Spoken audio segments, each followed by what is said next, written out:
So this is a quick demo to showcase the third-party storage integration with the VM import controller.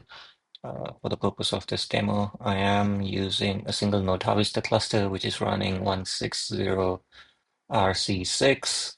Uh, for a third-party storage, I am using the local storage support via the LVM CSI provider. I also, I've already done the work to set it up. So, as you can see, I have the storage class LVMSC set up, which is pointing to a local disk on the underlying host. And I've also got the add-on set up. So, from the VM import controller perspective, I already have a VMware source set up. I'll be using a VMware VM as the source VM for the testing of the import. Uh, More or less everything stays the same if you have been using the virtual machine import controller. The only difference is the storage class field. So this is an optional field, and you can now use it post harvester 160 to point to a third-party CSI. And what that does is, under the hood, makes some more API calls to the virtual machine image interface while providing details of the third-party storage class you wish to use. And the end result is the VM is now imported on the harvester end using the third-party storage class that you specified. So we can quickly submit this import.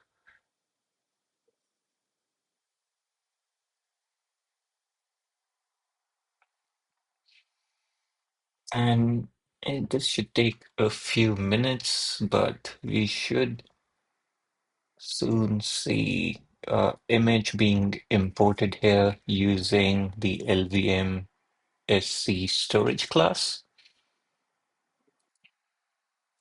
Right, so you can see a new virtual machine image has been submitted via the virtual machine import controller. And this is now using the LVM storage class that we defined in the virtual machine import spec. So this should take a few minutes based on the size of the virtual machine disk itself, the underlying storage class. Within a few minutes, this image will be imported successfully, and we should have a virtual machine running. Almost there. Mhm.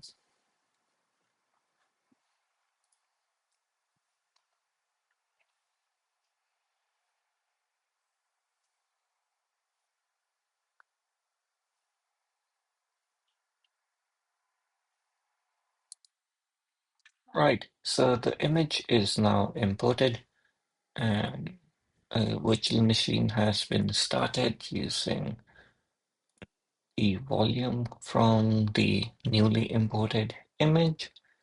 And in a few minutes, this virtual machine should be booted, and the import will be marked as running successfully. So as you can see, pretty straightforward. The only extra change you need is to specify the storage class field. Other than that, the virtual machine import spec is more or less unchanged. Hopefully you found this useful.